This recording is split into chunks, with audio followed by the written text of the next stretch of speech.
Tema khotbah pada saat ini adalah berbahagialah orang yang diampuni pelanggarannya, yang dosanya ditutup. Jemaat yang dikasihi Tuhan, sebagai manusia dalam menjalani hidup ini kita sering diperhadapkan oleh masalah. Dari semua masalah yang kita hadapi dalam hidup ini, masalah apakah yang paling besar?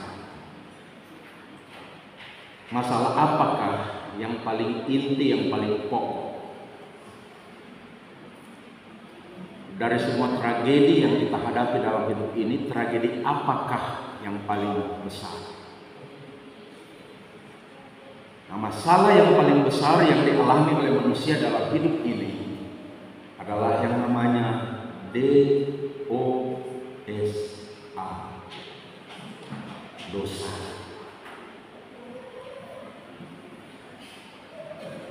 Oleh karena dosa ini menjadi akar dari semua persoalan, menjadi akar dari semua masalah. Masalah terbesar dalam hidup kita ini bukan kematian. Masalah terbesar dalam hidup kita ini bukan sakit penyakit. Masalah terbesar dalam hidup ini bukan ancaman pembunuhan, bukan terorisme, bukan penipuan, meski banyak orang yang tertipu dengan pinjaman-pinjaman online,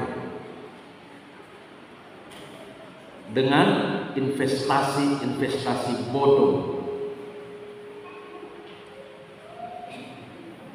Masalah terbesar dalam hidup kita ini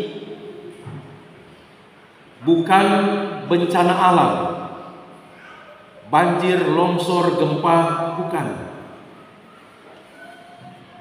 Masalah terbesar dalam hidup kita manusia ialah dosa.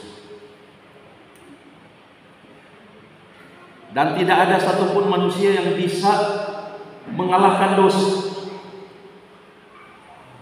Sehebat-hebatnya manusia, sekuat-kuatnya manusia, setinggi-tingginya pangkat dan jabatan manusia, tidak ada yang dapat mengalahkan dosa. Simpson, manusia terkuat di dunia ini dalam cerita Alkitab. Dia dapat mengalahkan seekor singa yang besar hanya dengan 2 tangan kosong. Simpson. Dia dapat mengalahkan 1000 orang Filistin hanya dengan tulang rahang keledai. Perkelahian 1 lawan 1000, 1000 kalah dengan bersenjatakan tulang rahang keledai.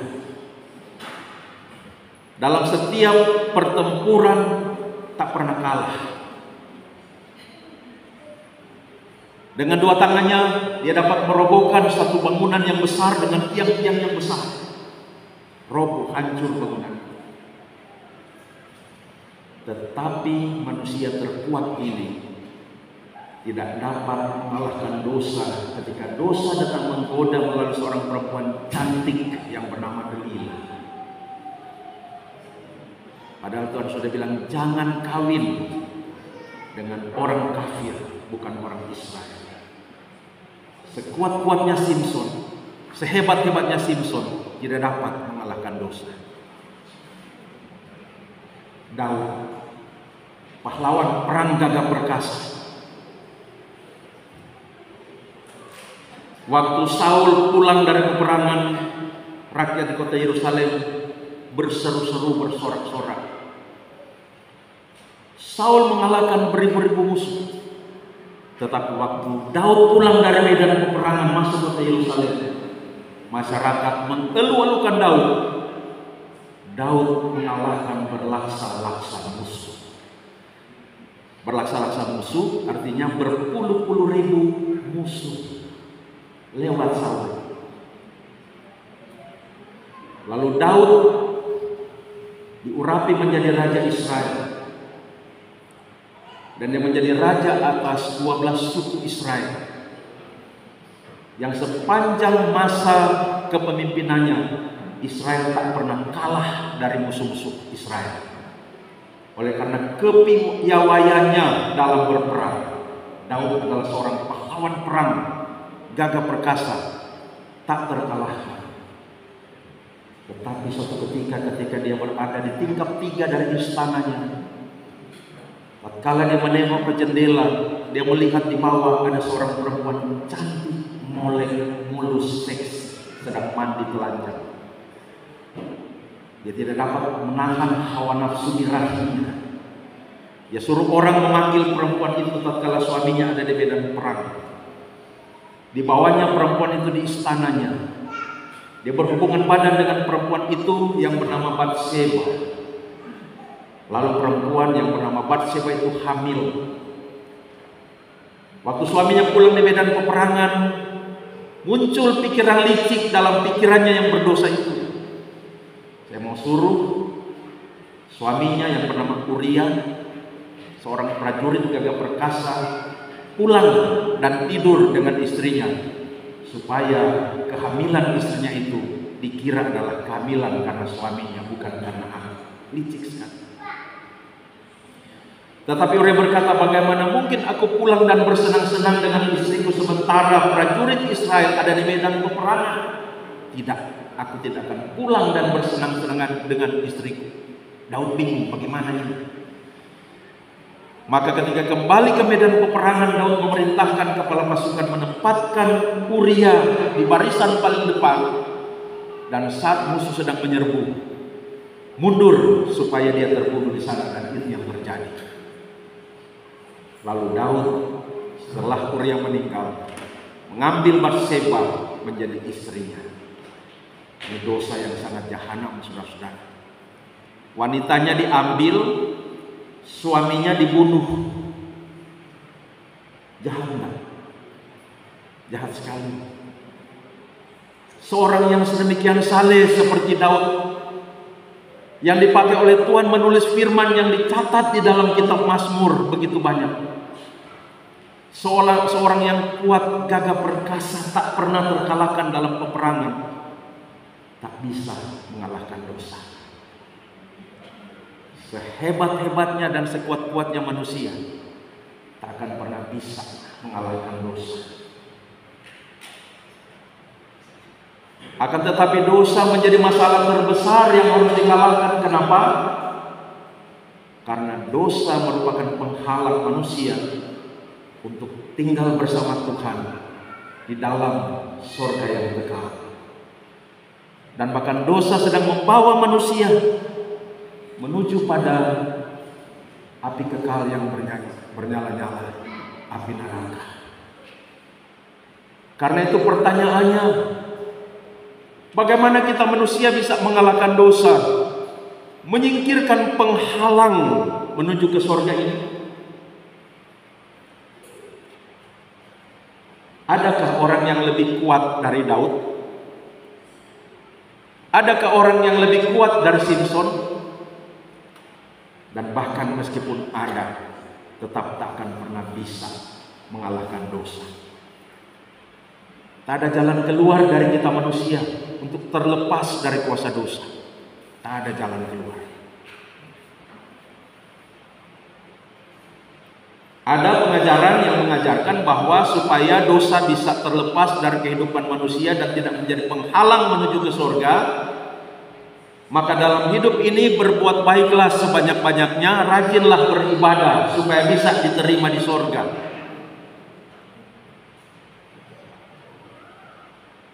Tapi saudara-saudara, surga itu adalah tempat yang sempurna. Yang diterima di surga hanya makhluk, termasuk manusia yang sempurna. Kalau surga menerima makhluk manusia yang tidak sempurna, surga jadi tempat yang tidak sempurna karena sudah ada unsur yang tidak sempurna di dalam surga. Tetapi surga tidak akan pernah menerima makhluk yang tidak sempurna. Supaya bisa diterima di surga harus menjadi yang sempurna. punya moralitas yang sempurna, punya ibadah yang sempurna, kelakuan yang sempurna, perbuatan baik yang sempurna, karakter yang sempurna. Pertanyaannya, ada enggak manusia yang bisa mewujudkan hidup yang sempurna untuk membersihkan diri dari dosa-dosanya? Ada enggak? Tak ada, saudara-saudara. Ibadah kita saja sementara dengar firman Tuhan, tergoda. Ada bunyi di HP, buka. Perhatian sudah beralih pada media sosial dan bukan fokus lagi kepada Tuhan. So dosa, so tidak sempurna itu orang beribadah. Tidak ada manusia yang bisa mewujudkan kehidupan yang bersih sempurna dari dosa dengan usahanya, dengan perbuatan-perbuatan baiknya, dengan ibadahnya. Yesaya pernah mengatakan, sebersih-bersihnya engkau hanya bagaikan pakaian kotor di depan mata Tuhan. Jadi bagaimana dong caranya kita untuk bisa terlepas dari kuasa dosa? Nggak ada. Tapi puji Tuhan, ada cara dari atas. Cara dari Tuhan sendiri. Dan itu yang akan kita lihat, kita pelajari saat ini lewat Mazmur 32 tadi, yang digubah oleh Daud sendiri. Daud menulis Mazmur 32 itu dalam suasana sukacita, tetapi juga menjadi pengajaran bagi umat Allah tentang kebahagiaan hidup dari orang-orang yang diampuni dan dihapuskan dosa-dosanya. Saudara-saudara, Daud menulis Mazmur 32 ini tepat setelah Nabi Nathan menegur dia atas perbuatan dosa persinahan dan pembunuhan yang dia lakukan bersama Batsheba, membunuh suami Batsheba itu. Maka Daud menjadi gemetar, menjadi takut, menjadi menyesal. Lalu datang sujud di hadapan Tuhan, mengakui dosa-dosanya, memohon pengampunan, dan dia mendapatkan pengampunan itu. Betapa berbahagianya diampuni dosanya oleh Tuhan. Itu yang dia katakan dalam Mazmur 32 ini. Nah, pada ayat 1 dan ayat 2 dikatakan begini. Berbahagialah orang yang diampuni pelanggarannya, yang dosanya ditutupi. Berbahagialah manusia yang kesalahannya tidak diperhitungkan Tuhan, dan yang tidak berjiwa penipu. Ada 3 kata dalam ayat 1 sampai ayat 2 ini yang menggambarkan tentang dosa. 3 kata itu, yang pertama adalah pelanggaran. Coba kita lihat ya 1 dan 2 itu. Yang kedua adalah dosa. Dan yang ketiga adalah kesalahan. Pelanggaran, dosa, kesalahan. Ini 3 kata yang dipakai oleh Daud untuk menggambarkan dosa. Mari kita lihat satu demi satu. Kata pelanggaran di situ ditulis dari bahasa Ibrani pesha, pesah, P-E-S-H-A, pesha. Sebenarnya maknanya sama dengan kata pesak, yang kemudian jadi Paskah. Pesah itu artinya melewati. Jadi dosa yang digambarkan dengan kata pelanggaran itu artinya melewati batas, melanggar batas. Ada batasan-batasan yang Tuhan tetapkan melalui hukum-hukum Tuhan, ketetapan-ketetapan Tuhan, bagaimana umat harus menjalani hidup. Jalani hidup berdasarkan rel atau rule atau hukum yang Tuhan sudah berikan. Jangan melanggar batasan-batasan itu. Melanggar batasan itu dengan sengaja dan sadar berarti pemberontakan terhadap otoritas Tuhan. Maka pelanggaran berarti melanggar hukum Tuhan. Nah, itu yang dikatakan dalam 1 Yohanes 3 ayat 4. Coba kita buka 1 Yohanes 3 ayat 4.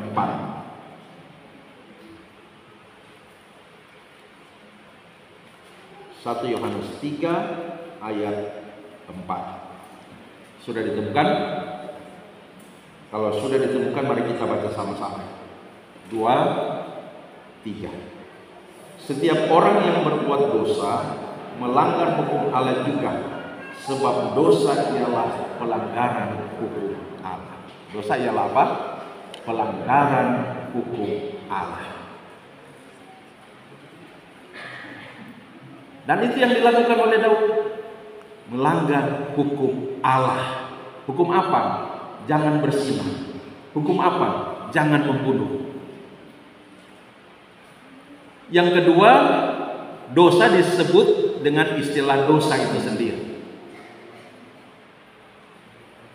Kata dosa dalam Mazmur 32 ini, dalam bahasa aslinya, bahasa Ibrani, bahasa Perjanjian Lama, bahasa asli itu adalah bahasa Ibrani.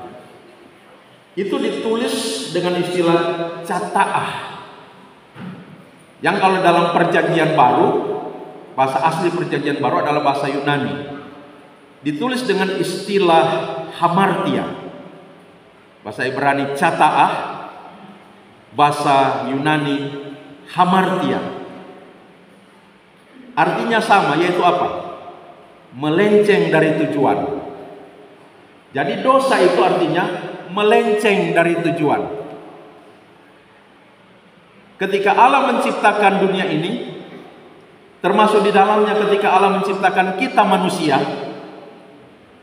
maka ada tujuan Allah dalam penciptaan itu. Apa tujuan Allah menciptakan manusia?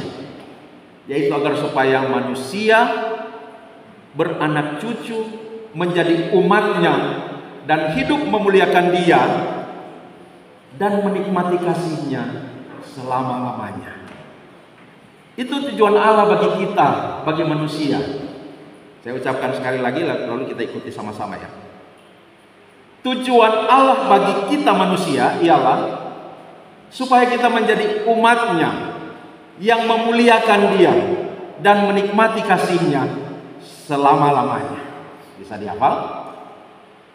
Kita sebutkan sama-sama sekarang dengan suara kedengaran. Apa tujuan Allah bagi kita? Menjadi umatnya untuk memuliakan Dia dan menikmati kasih-Nya selama-lamanya. Sekali lagi, lebih kencang lagi. Apa tujuan Allah bagi kita manusia? Untuk menjadi umatnya yang memuliakan Dia dan menikmati kasih-Nya selama-lamanya. Sekali lagi, lebih kencang. Untuk apa Tuhan menciptakan kita? Yaitu untuk menjadi umatnya yang memuliakan Dia dan menikmati kasih-Nya selama-lamanya. Dua hal ini, saudara-saudara, memuliakan Dia dan menikmati kasih-Nya selama-lamanya, itu terjadi di dalam dunia, berlanjut terus sampai dalam kekekalan surgawi. Cuma dua hal ini, memuliakan Dia dan menikmati kasih-Nya dari bumi sampai di surga. Itu akan kita alami dari sekarang ini, di dunia ini, sampai kita hidup kekal di surga nanti. Memuliakan Dia dan menikmati kasih-Nya selama-lamanya. Itu tujuan Allah. Dan bahkan semua barang yang diciptakan itu punya tujuan, kan? Contoh, manusia menciptakan barang melalui pabrik-pabrik, televisi. Guna televisi apa? Jadi media. Tujuan diciptakan TV apa? Jadi media informasi dan komunikasi, juga media hiburan. Nonton TV, nonton film, nonton nyanyi-nyanyi, dan sebagainya, kan? Jadi media informasi, komunikasi, dan hiburan. Tapi ketika TV itu rusak, bisa enggak lagi dia mencapai tujuannya? Nggak bisa, udah nggak bisa dinyalakan, nggak bisa nonton berita, nggak bisa dapat informasi lagi. Nggak bisa nonton hiburan lagi. HP juga diciptakan, ada tujuannya. Sama, jadi media informasi, komunikasi, dan hiburan. Tapi kalau sudah rusak, nggak bisa lagi mencapai tujuannya. Kursi, bangku diciptakan, ada tujuannya untuk apa? Untuk menjadi tempat duduk. Tapi kalau sudah patah, bisa lagi nggak dijadikan tempat duduk? Nggak bisa lagi. Piring gelas diciptakan, ada tujuannya apa? Menjadi alat makan. Tapi kalau sudah pecah, bisa nggak jadi alat makan lagi? Nggak bisa. Semua barang yang diciptakan itu ada tujuannya. Tetapi ketika sudah rusak, tidak bisa lagi mencapai tujuannya. Jadi apa? Jadi sampah. Tempatnya di mana? Di tempat sampah. Saya belum tahu TPA di sini di mana. Tapi kalau di Manado, TPA, tempat pembuangan akhir, ada di Sumongko. Kalau orang jalan-jalan di TPA, tempat pembuangan akhir sampah, orang akan lihat semua barang yang tidak lagi berguna untuk mencapai tujuannya ada di sana. Ada kursi, ada TV, ada kulkas, ada kertas, ada piring, ada gelas, dan lain-lain sebagainya. Semua barang yang tidak dapat memenuhi lagi tujuan-tujuannya ada di tempat sampah. Begitu juga dengan manusia. Ketika hidupnya tidak lagi mencapai tujuan-tujuan Allah, di mata Tuhan dia adalah sampah. Tempatnya di mana? Tempat sampah, namanya Gehenna, artinya neraka. Pada suatu ketika Tuhan Yesus berbicara kepada murid-muridnya, itu dicatat di Markus, kalau saya tidak salah Markus 9. Maaf kalau salah, tapi ada itu di Injil-Injil, juga di Markus. Petrus pernah berkata begini kepada murid-muridnya, kalau tanganmu berdosa, penggal. Lebih baik dengan satu tangan masuk surga daripada tangan lengkap masuk neraka. Kalau matamu membuat engkau jatuh dalam dosa, cungkil. Karena lebih baik tanpa mata tapi masuk surga daripada dengan mata tapi masuk neraka. Kalau kakimu membuat engkau jatuh dalam dosa, penggal. Lebih baik satu kaki di surga daripada dua kaki lengkap dalam neraka. Lalu dia menunjuk ke arah utara, sebab di sana api dan asap tidak pernah padam, ulat tidak pernah mati. Tempat yang dia tunjuk itu oleh orang-orang Yerusalem disebut Gehenna. Gehenna dalam bahasa Yunani ketika diterjemahkan ke dalam bahasa Indonesia menjadi neraka. Ada 3 atau 4 kata dalam Alkitab yang kalau diterjemahkan menjadi neraka. Salah satu Gehenna, yang lain adalah Hades, Tartaros. Ada satu lagi. Apa? Saya sudah lupa, itu bahasa Ibrani, bahasa Perjanjian Lama. Semua diterjemahkan jadi neraka. Nah, Gehenna yang ada di luar kota Yerusalem itu sesungguhnya adalah tempat pembuangan akhir sampah masyarakat kota Yerusalem. Waktu di masa kerajaan Daud, Perjanjian Lama, jauh, kira-kira 1000 tahun sebelumnya. Tempat itu adalah tempat penyembahan berhala dari bangsa-bangsa kafir, bangsa Amon, bangsa Filistin. Di tempat itu mereka mendirikan patung besi yang di dalamnya ada rongga yang sangat besar tinggi. Patung besi yang di dalamnya ada rongga, lalu tangannya terulur. Dan pada waktu-waktu tertentu secara reguler, mereka akan mempersembahkan anak-anak bayi di tangan patung itu kepada dewa yang namanya dewa Molok. Tetapi ketika Daud menjadi raja, Daud menghancurkan tempat penyembahan berhala bangsa-bangsa kafir itu dan menjadikannya sebagai tempat pembuangan akhir sampah masyarakat kota Yerusalem. Sampai di zaman Perjanjian Baru, mereka mengenal itu kemudian di zaman Perjanjian Baru dengan istilah Gehenna, tempat sampah. Maka kalau dalam hidupmu dan hidupku, kita jalani hidup ini dengan tidak lagi terarah pada tujuan-tujuan Tuhan, kita adalah sampah yang akan dibuang di Gehenna, neraka saudara. Itu dosa, hamartia bahasa Yunani. Melenceng dari tujuan bagaikan seorang pemanah. Dia menyasar sasaran dengan anak panah, tetapi begitu dilepaskan anak panah itu melenceng, tidak tertancap pada tujuannya. Itu dosa. Jadi kalau kita jalani hidup melenceng dari tujuan-tujuan Allah, maka kita adalah orang yang hidup di dalam dosa.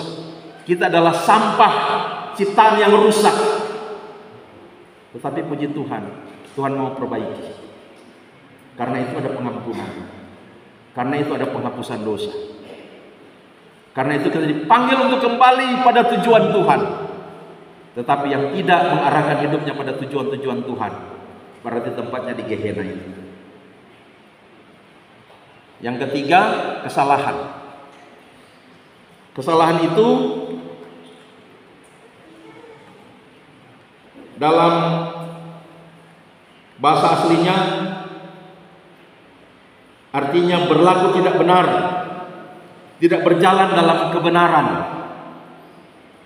Dosa adalah kehidupan yang tidak melakukan kebenaran, yang tidak berjalan dalam kebenaran. Itu dosa.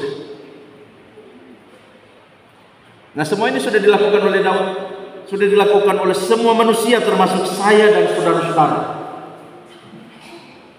3 kata yang menggambarkan tentang dosa ini. Tetapi sebagaimana 3 kata yang menggambarkan tentang dosa, Mazmur 32 ayat 1 dan 2 juga menggambarkan pengampunan dan penghapusan dosa dalam 3 kata.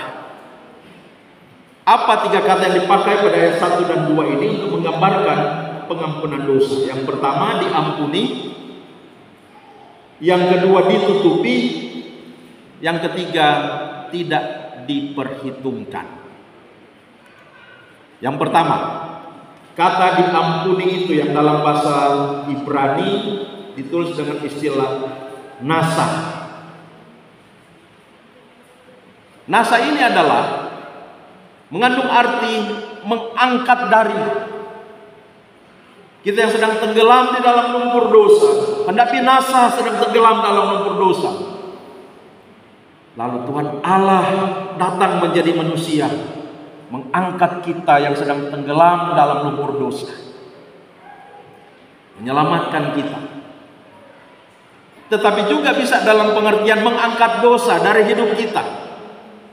Seperti yang dikatakan oleh Yesaya, dosa-dosamu sudah ditimpakan kepadanya, pada hamba yang menderita itu. Tuhan mengampuni dosa-dosa kita, artinya Tuhan mengangkat dosa-dosa kita dan menimpakan kepada Kristus di kayu salib. Sehingga di dalam Kristus kita mendapatkan pembenaran. Tidak ada dosa lagi. Karena dosamu dan dosaku sudah ditimpakan kepada Yesus di kayu salib, satu kali untuk selama-lamanya. Itu artinya diampuni. Lalu kemudian kata yang kedua, ditutupi. Kata ditutupi dalam bahasa aslinya, bahasa Ibrani, kasah. Jadi kalau di dalam konteks keagamaan Israel kuno, dosa umat bisa diampuni apabila umat datang dalam pengakuan dosa sambil membawa korban penghapus dosa yang terbuat dari hewan yang tak bercacat atau hewan yang sempurna. Maka ketika hewan itu dipersembahkan, dibunuh, disembelih, dipercaya bahwa dosa-dosa manusia, dosa-dosa umat yang membawa persembahan itu sudah ditimpakan kepada hewan itu. Itu yang konsep pertama tadi, diampuni. Tetapi kemudian ketika darah hewan itu dicurahkan, lalu imam perjanjian lama mengambil darah itu dan memercikkan kepada umat yang datang dalam pengakuan dosa, imam akan berkata, dosa-dosamu sudah diampuni. Darah korban itu menutupi dosa kita. Oleh sebab itu konsep dalam Mazmur 32 ini sebenarnya mengandung nubuat yang menuju kepada korban yang sempurna, yaitu Yesus. Allah perlu menjadi manusia untuk menjadi korban yang sempurna. Mengapa Allah perlu jadi manusia? Untuk menebus dosa manusia. Karena penebusan dosa itu membutuhkan pengorbanan darah, pengorbanan nyawa. Maka Allah menjadi manusia untuk bisa mengorbankan nyawanya. Kalau Allah tidak menjadi manusia, tidak akan ada pengorbanan nyawa. Karena Allah dalam eksistensi, dalam keberadaannya sebagai manusia, sebagai Allah, tidak bisa mati. Allah itu kekal, tidak bisa mati. Maka supaya bisa mati, dia menjadi manusia. Supaya bisa mati mengorbankan nyawa. Supaya darahnya tercurah, supaya apa? Menutupi dosa manusia, menutupi dosa-dosa kita. Kalau dalam perjanjian lama, Daud waktu memohon pengampunan dosa bawa korban hewan yang sempurna. Hewan harus sempurna, tak bercacat. Karena itu yang harus menjadi korban penebus dosa harus manusia yang sempurna. Karena tuntutan perjanjian lama ialah hewan yang sempurna, tidak bercacat, mata yang boleh berair-air, kaki mesti teren, boleh bengkok, tidak boleh ada kutu. Kalau tidak sempurna, tidak masuk klasifikasi. Tidak boleh jadi hewan korban penebus dosa. Harus sempurna. Begitu juga ketika Allah menjadi manusia supaya bisa mati. Maka manusia itu manusia sempurna. Kenapa? Karena Allah yang jadi manusia, tidak ada dosanya. Sempurna. Bisa jadi korban yang sempurna, menebus dosamu dan dosaku. Begitu darahnya dicurahkan, berfungsi untuk apa? Menutupi dosa-dosa kita. Tetapi ketika Yesus sudah mati di kayu salib, tidak secara otomatis menebus dosa seluruh manusia. Memang Alkitab, Injil-Injil mengatakan Yesus datang untuk menjadi penebus dosa dunia. Betul. Tetapi hanya mereka yang beriman, yang percaya kepada Yesus, karya penebusan dosa yang Yesus lakukan di kayu salib berlaku kepadanya. Karena itu Alkitab mengatakan manusia dibenarkan, diselamatkan karena iman. Jadi iman itu sama dengan perangkat dan aplikasi. Kita sudah punya perangkat, meskipun perangkatnya mahal, mereknya iPhone. Tapi kalau tidak ada aplikasi, tidak bisa dipakai, tidak bisa digunakan. Jadi bagaimana caranya supaya perangkat ini bisa kita pakai? Ya download dulu aplikasinya. Sudah ada aplikasi FB, WA dan lain-lain, YouTube. Baru bisa pakai main FB, saling WA dan sebagainya. Penebusan dosa sudah tersedia. Tetapi jika tidak punya iman, tidak akan berlaku. Maka Allah mendownload iman. Cara Allah mendownload iman di dalam diri kita bagaimana? Itu yang Roma 10 ayat 17 berkata, iman timbul dari pendengaran, yaitu pendengaran akan firman Kristus. Roh Kudus memperjumpakan kita dengan firman, dengan Injil. Ketika kita dengar, Roh Kudus mendownload iman di dalam diri kita. Begitu kita percaya Yesus, berlakulah karya penebusan dosa. Darah Yesus yang dicurahkan di kayu salib menutupi dosa-dosa kita, berlaku kepada kita. Tapi begitu iman ini disingkirkan, kelihatan lagi dosa-dosanya. Sama dengan komputer toh. Bapak tulis, bapak ketik, salah PTN, hapus. Waktu hapus, kita sudah hapus dengan tulisan yang betul. Nah, syukur di komputer ada aplikasi yang namanya undo. Klik lagi undo, balik lagi yang dihapus tadi. Jadi meskipun dosa-dosa kita sudah ditutupi dengan darah Yesus, tidak ada, terhapus melalui iman kepada Yesus saat pengadilan akhir nanti. Allah mendapati kita sempurna, tidak ada dosa, layak tinggal di tempat yang sempurna yang namanya surga. Tapi begitu disingkirkan iman, terlihat lagi semua. Begitu iman disingkirkan, Tuhan tindis undo. Bukan cuma komputer yang canggih, Tuhan lebih canggih dari komputer. Ada undo surgawi. Keluar lagi semua yang sudah dihapus, disembunyikan oleh darah Yesus. Makanya jangan pernah tinggalkan imanmu kepada Yesus. Agar supaya apa? Supaya dosamu tetap tersembunyi di balik daripada darah Yesus yang telah melekat pada imanmu. Keluar dari Mesir pakai darah anak domba di pintu-pintu palang untuk menyembunyikan segala kesalahan dan dosa. Itu istilah yang keberapa itu? Yang kedua ya. Yang ketiga, tidak memperhitungkan. Tidak memperhitungkan artinya tidak diperhitungkan lagi karena hutang-hutang dosa sudah dibayar.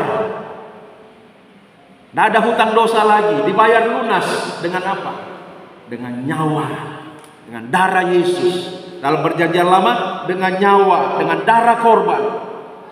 Dalam perjanjian baru korban yang sempurna itu Yesus.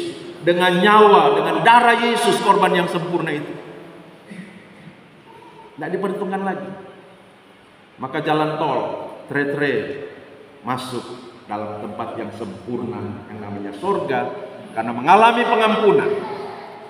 Saudara-saudara, pengampunan itu bukan cuma kata-kata, bukan cuma perasaan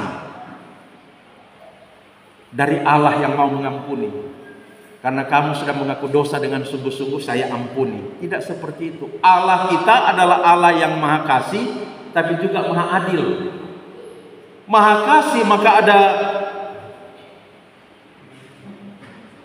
cinta, ada kemauan untuk mengampuni.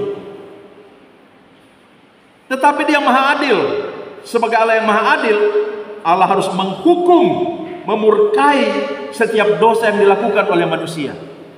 Kalau cuma mengampuni tanpa menghukum dan memurkai, berarti dia bukan Allah yang tidak adil. Berarti dia bukan Allah yang adil, hanya Allah yang maha kasih. Tapi tidak bisa.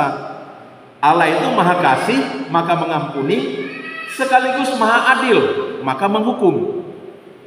Maka cara dia mengampuni dan menghukum, dia mengampuni dengan hati yang penuh belas kasih, dengan kata-kata yang memberi pengampunan, sekaligus menjadi manusia, menanggung penghukuman yang dia sendiri telah tetapkan dengan menjadi manusia. Jadi konsep pengampunan dosa itu bukan semudah kita berkata kepada orang, kau sudah minta maaf, baik saya maafkan. Beda dengan mengampuni yang Tuhan Allah lakukan, yaitu memberi pengampunan dengan menanggung hukuman akibat daripada dosa itu. Lalu kemudian pada ayat 3 dan 4, di situ Daud menggambarkan tentang keadaan hidup dari orang-orang, maksudnya dirinya, dan karena itu juga orang-orang yang masih menyembunyikan dosa, yang tidak mengakui dosanya. Apa? Ayat 3 dan 4 itu katakan begini.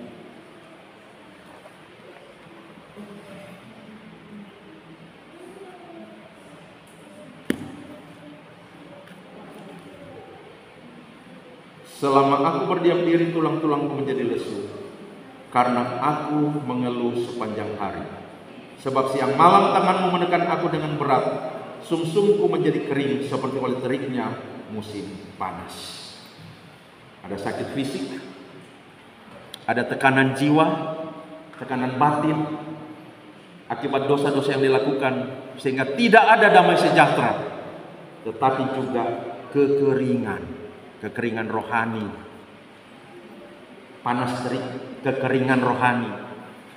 Tidak ada damai karena tekanan-tekanan akibat apa? Pikiran dan hati yang menyembunyikan dosa-dosa, dan bahkan mengalami kelemahan dan sakit secara fisik.